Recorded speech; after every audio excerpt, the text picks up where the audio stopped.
I'm State Representative Matt Gaetz, joined by Senator Don Gaetz and Representative Jimmy Smith from the legislature.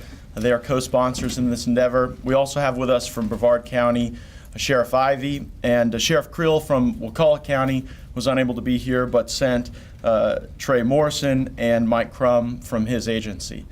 As the immediate past chairman of the Criminal Justice Committee, I am well aware and very sensitive to the almost sacred compact that exists between government and those we serve to promote public safety.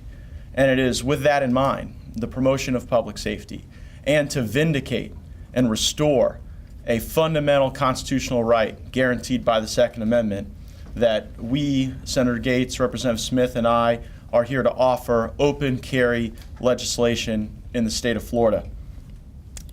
It is with the consultation of law enforcement that we have reached this decision, and it is also to ensure that we have appropriate policies in place for our citizens that enhance their safety and the safety of others.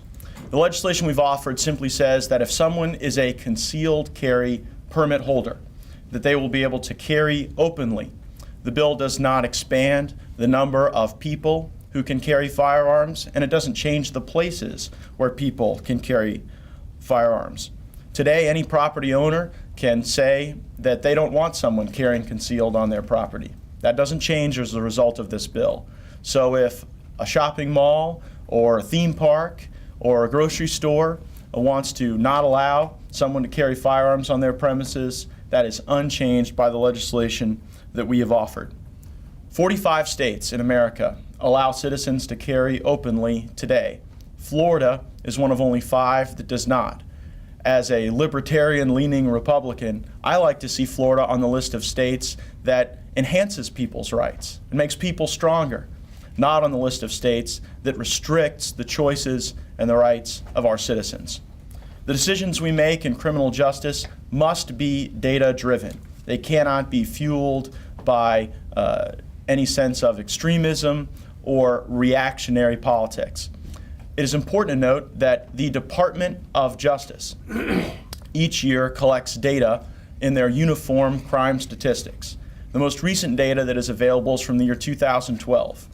In the year 2012, we had 42 states that allowed open carry and 8 that did not. It is important to note that in the states that allow open carry, violent crime was 23% lower.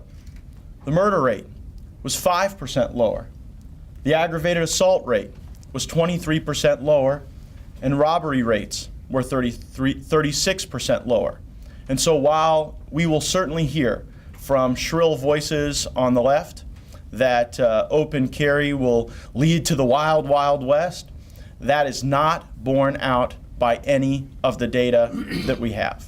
I've spoken with a number of stakeholders, including those who run attraction theme parks in our state, and I think that they are becoming more and more comfortable with language that is in the bill that is clear that someone can openly carry only where they have a right to be, only where they are an invitee.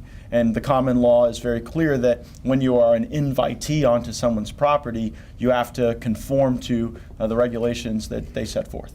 One of the things that we do during the course of a legislative session with various proposals that interact with one another is to see how that interaction happens as the legislation moves forward. So if this legislation makes it to the finish line and Representative Stubbe's legislation and Senator Evers' legislation makes it to the finish line, I think we have to look at how they work together. But right now, your assertion is correct.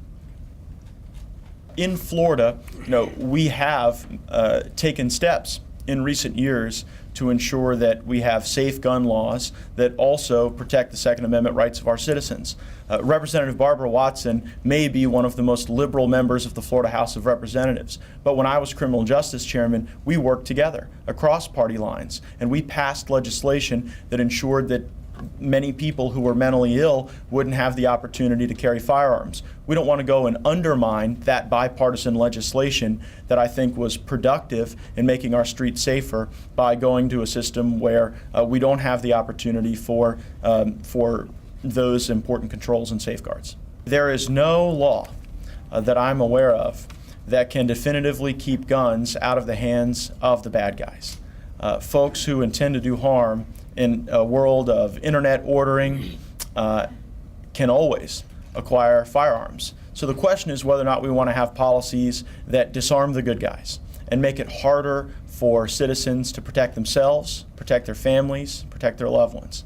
And so it's my belief that in a world where violence seems to be more and more commonplace, we do everything we can, as Sheriff Ivey said, to have a community approach to public safety, and I believe this bill will be a critical piece of that.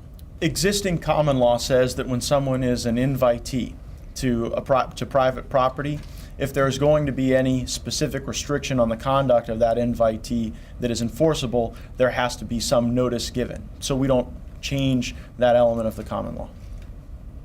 Any further questions?